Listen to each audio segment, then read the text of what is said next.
शासकीय योजनांच्या माहितीसाठी डोंबिवलीत कार्यक्रमाचे आयोजन। डोंबिवलीत सावित्रीबाई फुले नाट्यगृहात राष्ट्रवादीचे जिल्हाध्यक्ष जगन्नाथ शिंदे यांच्या मार्गदर्शनाखाली कार्यक्रमाचे आयोजन।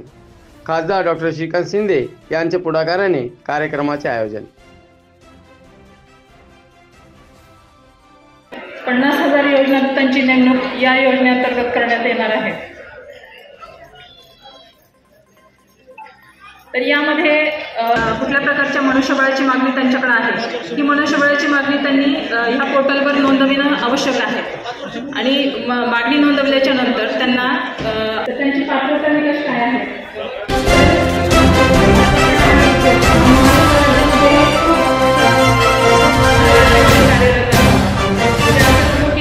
गोव्याची आस्थापना आहे किंवा कर्नाटकची आस्थापना आहे आणि आपली मुलं आहेत म्हणून आपण त्यांना दुसरा जो भाग आहे तो उमेदवार।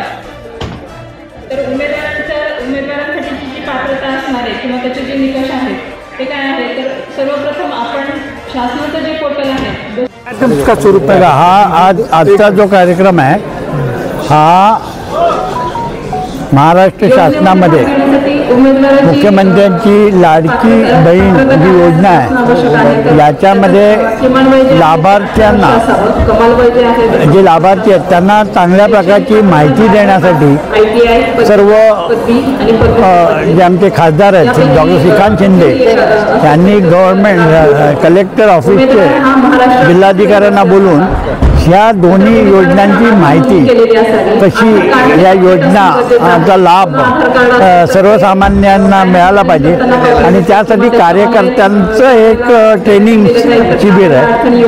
आणि मला वाटतं यामध्ये महिला यांच्या ज्या गरीब महिला आहेत खास करून यांना त्याचा लाभ मिळेल आणि शासनाची ही संकल्पना आहे की अशा प्रकारचा लाभ खऱ्या अर्थाने त्या महिलांना मिळण्यासाठी ही योजना आहे। आणि आता जे प्रेझेंटेशन ते देतात याच्यामध्ये हे कौशल्य विकासातर्फे तरुणांना जो उद्योग स्वतःचा उद्योग करण्यासाठी आणि त्यांना स्वयंरोजगार निर्माणासाठी ज्या योजना केंद्र सरकारच्या आहेत, ज्या मुख्यमंत्र्यांच्या हाताखाली महाराष्ट्र शासनाने ज्या आणल्यात त्याची माहिती आज देत आहेत। मला वाटतं ह्या दोन्ही योजनांमुळे एकतर बेकार तरुणांना, बिनारोजगार तरुणांना आणि खास करून अत्यंत गरिबाच्या परित्यक्ता किंवा गरीब अशा महिलांना याचा लाभ 1500 रुपये जरी मिळाला तर मला वाटतं त्यांचं एक प्रकारचं राशन पोटपाण्याचं उपासमारीचं हे त्यातून सुटेल आणि एक प्रकारे त्यांच्या कुटुंबाला त्याचा लाभ होईल।